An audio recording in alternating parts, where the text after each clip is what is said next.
মাছরাঙা দেশের সংবাদে সবাইকে স্বাগত জানাচ্ছি আমি নাবিলা ফেরদৌস। অন্যান্য অঞ্চলের খবরের সঙ্গে আজ থাকছে উত্তরবঙ্গের সংবাদ পদ্মার তীরে। শুরুতেই গার্ডিয়ান লাইফ ইন্স্যুরেন্স সংবাদ শিরোনাম। ঈদ যাত্রার সড়ক মহাসড়কে যানবাহনের চাপ, বৃষ্টি বাড়িয়েছে দুর্ভোগ, নৌপথে যাত্রীদের উপচে পড়া ভিড়, দুর্ঘটনায় ঝরল 6 প্রাণ। দেশজুড়ে কেনা বেচায় জমজমাট কুরবানির হাট, রয়েছে পর্যাপ্ত পশু, দাম নিয়ে ক্রেতা বিক্রেতাদের মিশ্র প্রতিক্রিয়া, বৃষ্টিতে দুর্ভোগ। শুনছিলেন শিরোনাম, এবার বিস্তারিত। দেশের বিভিন্ন সড়ক মহাসড়কে বেড়েছে ঈদে ঘরমুখ মানুষের বাড়তি চাপ। বেশ কিছু মহাসড়কে থেমে থেমে যানবাহনের চাপ রয়েছে, আছে বাড়তি ভাড়া নেবার অভিযোগ। বিস্তারিত ডেস্ক রিপোর্টে। ঈদুল আজহার 2 দিন আগে কর্মজীবী মানুষ যখন ঢাকা ছাড়ছেন, তখন মহাসড়কে যানবাহনের চাপের সাথে তুমুল বৃষ্টি তাদের ভোগান্তি বাড়িয়েছে। রাস্তার অবস্থা অনেক ভয়ঙ্কর। ঢাকা চট্টগ্রাম, ঢাকা সিলেট, ঢাকা ভাঙা এক্সপ্রেসওয়েতে যানবাহনের চাপ না থাকলেও ঢাকা টাঙ্গাইল ও ঢাকা ময়মনসিংহ মহাসড়কে বেশ কিছু স্থানে যানবাহনের চাপ রয়েছে। বৃষ্টির কারণে সে দুর্ভোগ আরো বেড়েছে। ব্রিজ পর্যন্ত হালকা একটু জাম ছিল, মাঝে মাঝে 2-1টা গাড়ি অ্যাক্সিডেন্ট হয়েছিল। গত ঈদে ঝামেলা ছিল, কিন্তু এই যে ঝামেলা নাই, রাস্তাঘাট ক্লিয়ার। ঢাকা থেকে আসছি, কোনো জাম নাই আগের মতো। বাস সংকটের কারণে অনেকে ঝুঁকি নিয়ে খোলা ট্রাক বা পিকআপ ভ্যানে করে বাড়ি ফিরছেন। অনেকে ঘন্টার পর ঘন্টা অপেক্ষা করছেন বাসের জন্য। রয়েছে বাড়তি ভাড়া নেবার অভিযোগ। ভাড়া তুলনামূলকভাবে একটু বেশি। যেমন নর্মালি আমরা 300 টাকা করে যাই, যে লোকাল বাসগুলা, আর এইগুলা এখন 500 টাকা করে নিচ্ছে। যাবো হচ্ছে হবিগঞ্জে, তো আমি এখানে আসছি 2.5 ঘন্টা হয়ে গেছে। বাস 1 ঘন্টা আগে আসার কথা ছিল। এদিকে দৌলতদিয়া পাটুরিয়া নৌ রুটে সকাল থেকে উপচে পড়া ভিড়। ফেরি ও লঞ্চে করে বাড়ি ফিরছেন মানুষেরা। ফেরিঘাটে 17টি ফেরি সচল রয়েছে বলে জানায় বিআইডব্লিউটিসি। ভোলার ইলিশা ঘাটে ঈদের ছুটিতে ফেরা যাত্রীদের ভিড় ছিল চোখে পড়ার মতো। ঈদে অতিরিক্ত চাপ সামলাতে ভোলা ঢাকা রুটে 20টিরও বেশি লঞ্চ চলাচল করছে। এছাড়া ইলিশা লক্ষ্মীপুর রুটে চট্টগ্রাম থেকে যাওয়া যাত্রীদের জন্য 3টি লঞ্চ ও 4টি সি ট্রাক চলাচল করছে। দর্শক, গাজীপুরের চন্দ্রা মোড় থেকে ঈদযাত্রার সবশেষ খবর জানাতে সরাসরি যোগ দিচ্ছেন স্টাফ রিপোর্টার ফারদিন ফেরদৌস। ফারদিন, মহাসড়কে যানবাহন চলাচলের অবস্থা এখন কেমন?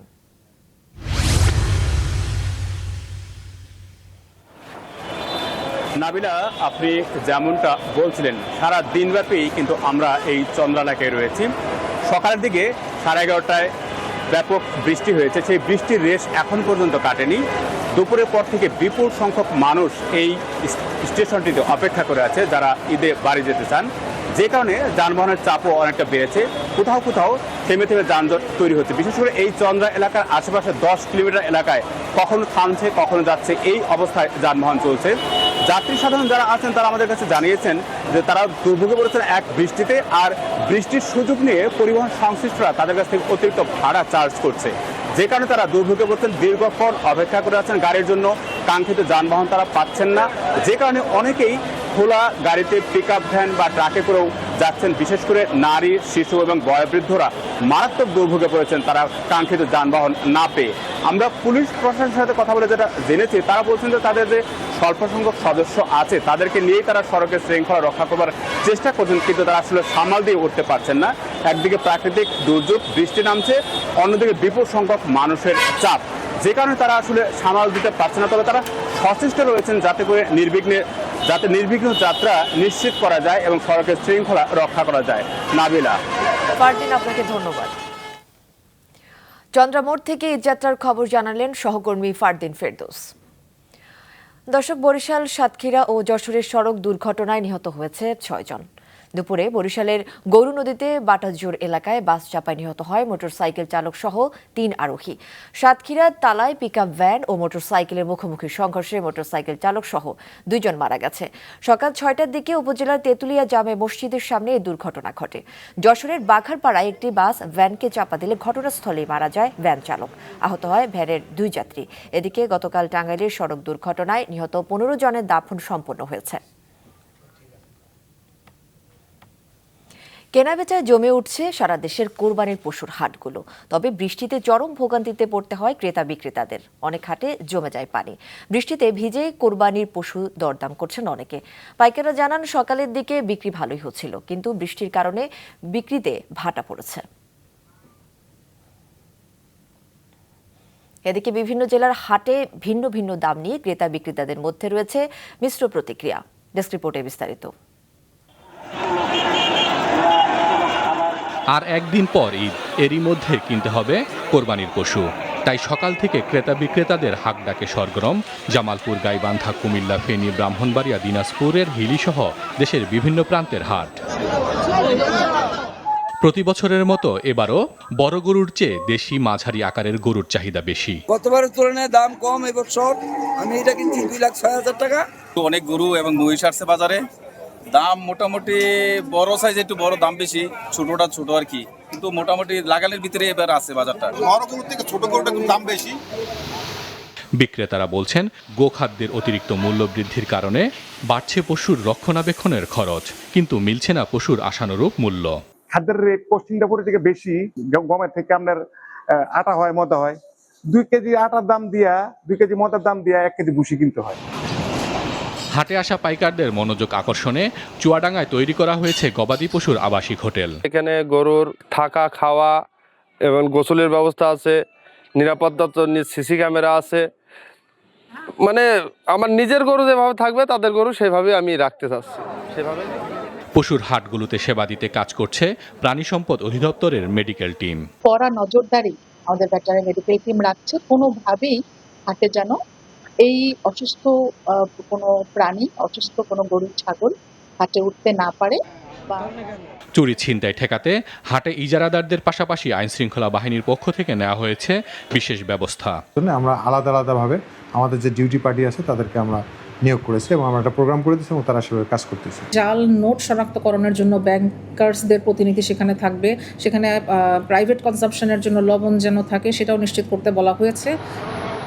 ঝামেলা এড়াতে হাটের পরিবর্তে খামার থেকে কোরবানি পশু কিনতে বেশি আগ্রহী বরিশালের ক্রেতারা। তারা হচ্ছে 1,75,000 টাকার মতো চেয়েছে। তো আশা করতেছি, আমার বাজেটটা হচ্ছে 1,50,000 টাকা। আশা করতেছি তাদের সাথে আমার বনিবনা হয়ে যাবে দামাদামির মাধ্যমে। মৎস্য ও প্রাণী সম্পদ মন্ত্রণালয়ের হিসেবে এবার দেশে 1,07,00,000 কোরবানির পশুর চাহিদার বিপরীতে প্রস্তুত করা হয়েছে 1,30,00,000 পশু। সে হিসেবে অতিরিক্ত রয়েছে অন্তত 23,00,000 পশু। হাসান মেহেদি, মাছরাঙা নিউজ ডেস্ক। কোরবানির ঈদকে সামনে রেখে এবার দিনাজপুর ও ঠাকুরগাঁওয়ে প্রস্তুত চাহিদার তুলনায় প্রায় দ্বিগুণ গবাদি পশু।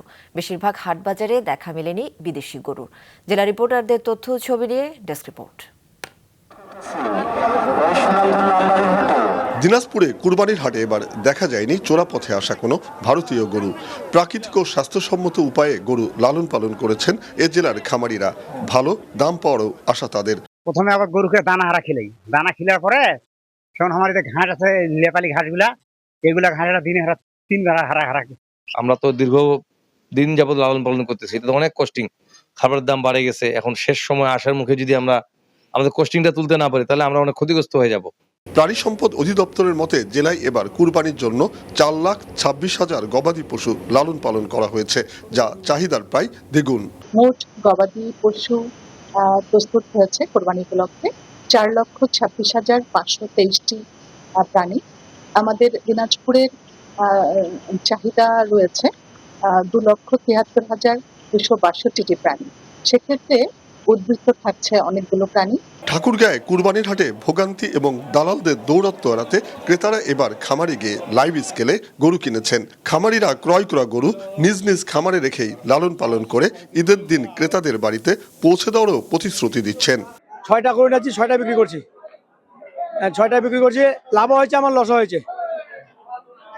দাম মোটামুটি যা আছে ভালোই আছে। গত বছরের হিসেবে তুলনামূলকভাবে এবার আর কি মোটামুটি গরুর দাম কমই আছে আর কি। এ জেলায় এবার 1134টি খামারে 95,500 গরু মোটা তাজা করা হয়েছে, যা চাহিদার তুলনায় অনেক বেশি। এবার প্রতিটি হাটে ক্রেতার চেয়ে পশুর আমদানি অনেক বেশি। উৎপল মির্জা, মাছরাঙা নিউজ ডেস্ক। গত 24 ঘন্টায় হাম ও উপসর্গে আরও 10 জনের মৃত্যু হয়েছে। এ সময় হাসপাতালে ভর্তি হয়েছে 1136 জন। সকালে ময়মনসিংহ মেডিকেল কলেজ হাসপাতালে হাম উপসর্গে 2 শিশু মারা গেছে। সিলেট ওসমানী মেডিকেল কলেজ হাসপাতাল এবং বরিশাল শেরি বাংলা মেডিকেল কলেজ হাসপাতালে 1 জন করে শিশুর মৃত্যু হয়েছে। এছাড়া গত 24 ঘন্টায় হাম ও উপসর্গ নিয়ে পটুয়াখালীতে 37 জন, নোয়াখালীতে 25, লক্ষ্মীপুরে 19, যশোরে 14, মানিকগঞ্জে 14, গোপালগঞ্জে 12, চাঁপাইনবাবগঞ্জে 6 এবং সিরাজগঞ্জে 5 জন হাসপাতালে ভর্তি হয়েছে। দর্শক, হাম পরিস্থিতি নিয়ে জানাতে নোয়াখালী থেকে সরাসরি যোগ দিচ্ছেন জেলা রিপোর্টার মিজানুর রহমান। মিজানুর, হাসপাতালে আসা শিশুদের চিকিৎসার সার্বিক পরিস্থিতি আমাদেরকে জানাবেন।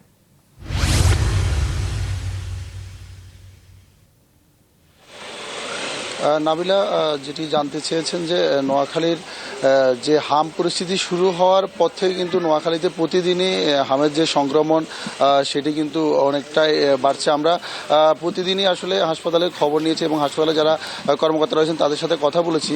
তারা যেটা জানিয়েছেন যে প্রতিদিনই কিন্তু হাম এবং হামের উপসর্গের রোগী কিন্তু নোয়াখালীতে বাড়ছে। প্রতিদিন গড়ে যে নোয়াখালী জেনারেল হাসপাতালটি রয়েছে সেখানে 30 থেকে 35 জন রোগী কিন্তু ভর্তি হচ্ছে এবং হাসপাতালে বর্তমানে আইসোলেশনে আছেন প্রায় 1/2 শতাধিকের বেশি রোগী। তো আমরা একটু জানিয়ে রাখি যে এখানে যে নোয়াখালী জেনারেল হাসপাতালটি রয়েছে সেখানে হামের রোগীদের জন্য আলাদা কোনো আইসোলেশন ওয়ার্ড না থাকার কারণে কিন্তু এখানে অনেকটা রোগী চিকিৎসা দিতে হিমশিম খেতে হচ্ছে। সাধারণ যে শিশু ওয়ার্ড রয়েছে সেই শিশু ওয়ার্ডে কিন্তু হামের রোগীদের চিকিৎসা দিচ্ছে। এর ফলে কিন্তু যে সংক্রমণের যে ঝুঁকিটা সেটি কিন্তু প্রতিদিনই বাড়ছে। তো এখানকার রোগী এবং রোগী স্বজনদের সাথে আসা লোকজনরা যেটি বলছেন যে হামে আক্রান্ত যে শিশুরা রয়েছে তাদেরকে যে পর্যাপ্ত পরিমাণ বেড না থাকার কারণে কিন্তু তারা হাসপাতালের যে ফ্লোর রয়েছে সেখানে কিন্তু চিকিৎসা দিতে হচ্ছে। আমরা সকালেও দেখেছি হাসপাতালে যে একবারে তিল রাখার ঠাঁই নেই যে হাসপাতালের যে শিশু ওয়ার্ডটি রয়েছে। তো আমরা চিকিৎসকদের সাথে কথা বলেছি, তারা যেটি বলছেন যে যেহেতু ঈদের ছুটি কিন্তু ইতিমধ্যে শুরু হয়েছে এবং নোয়াখালীর যারা থাকেন তারা ঢাকা এবং চট্টগ্রাম যেসব জায়গায় চাকরি করেন তারা কিন্তু ইতিমধ্যে গ্রামে ফিরতে শুরু করেছেন। তো চিকিৎসকরা পরামর্শ দিচ্ছেন যে জেলার যে শিশুরা যে বাইরে থেকে আসবেন তাদেরকে সংক্রমণ রোধে একটু সতর্ক থাকতে হবে। তো নাবিলা, এই ছিল নোয়াখালী থেকে আমার কাছে হাম নিয়ে সব শেষ। মিজানুর, আপনাকে ধন্যবাদ।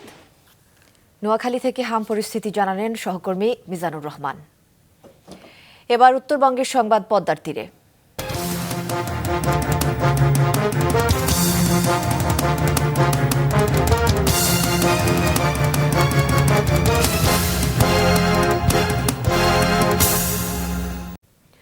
উত্তরাঞ্চলের বিভিন্ন জেলায় ব্যক্তি উদ্যোগে বাণিজ্যিক ভিত্তিতে শুরু হয়েছে আঙ্গুরের আবাদ। কৃষি কর্মকর্তাদের মতে দেশীয় মাটি ও আবহাওয়ায় বিদেশি এ ফলের আবাদ সফল হলে খুলে যাবে নতুন অর্থনৈতিক সম্ভাবনার দুয়ার। রাজশাহী, ঠাকুরগাঁও, নাটোর, নওগাঁ জেলা রিপোর্টারের পাঠানো তথ্য ছবি নিয়ে উৎপল মির্জার রিপোর্ট।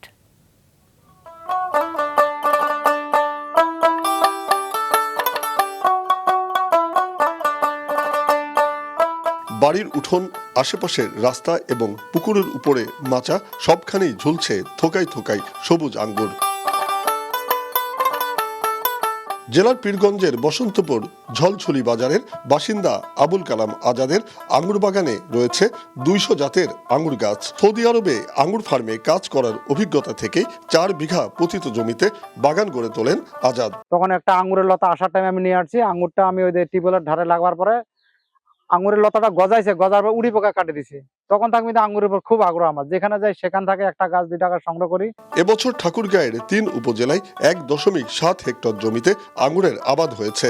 3টি উপজেলায় এটির তথ্য পেয়েছি এবং আমাদের কর্মকর্তারা এই বাগানগুলো ভিজিট করেছে। রাজশাহীর বাগমারা উপজেলার মাদারীগঞ্জ এলাকার বাসিন্দা বোরহান উদ্দিন প্রায় 2.25 বিঘা জমিতে করেছেন আঙ্গুরের বাগান। ওখান থেকে দৌড়ায় চারা নিয়ে আসলো আমার ছেলে সহকারে, নিয়ে আসে আমি চারা এইভাবে লাগাইছি।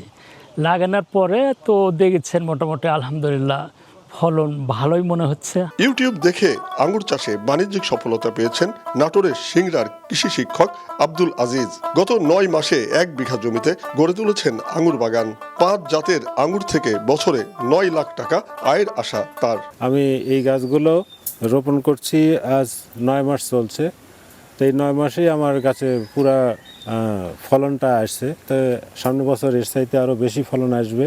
নওগাঁর পোরশায় সরকারি চাকরি ছেড়ে 27 বিঘা জমিতে আঙুরের আবাদ করেছেন প্রকৌশলী আবুল কালাম আজাদ।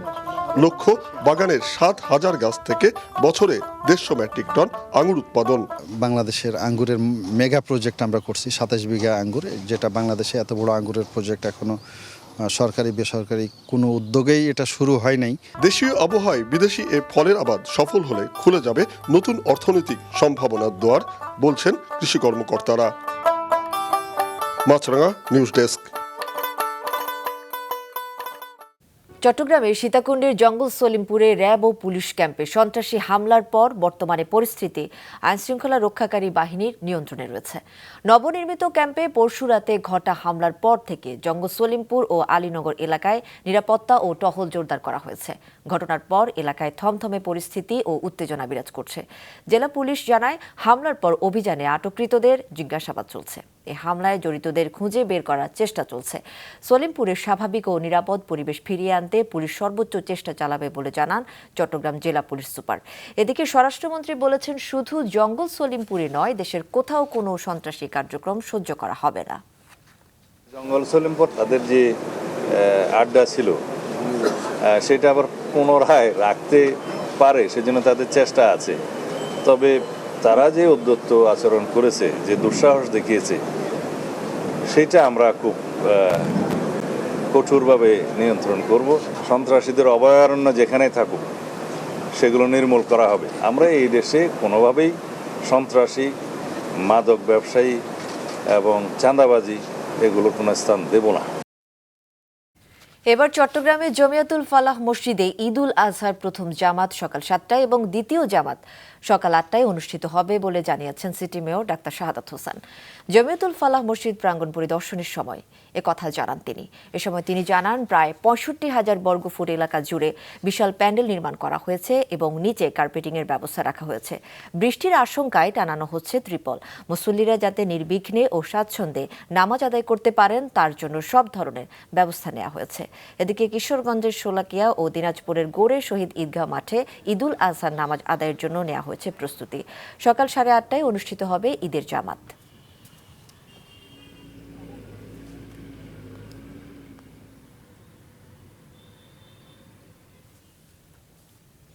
দর্শক, মাছরাঙা দেশের সংবাদ শেষ করার আগে গার্ডিয়ান লাইফ ইন্স্যুরেন্স সংবাদ শিরোনামগুলো আরও একবার।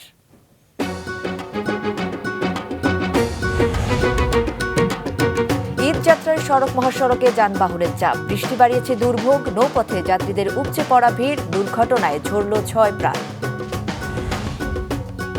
দেশ জুড়ে কেনা বেচায় জমজমাট কোরবানির হাট, রয়েছে পর্যাপ্ত পশু, দাম নিয়ে ক্রেতা বিক্রেতাদের মিশ্র প্রতিক্রিয়া, বৃষ্টিতে দুর্ভোগ। এবং চট্টগ্রামের জঙ্গল সলিমপুর এখনো থমথমে, নিরাপত্তা জোরদার, সন্ত্রাসীদের নির্মূলের ঘোষণা স্বরাষ্ট্রমন্ত্রীর।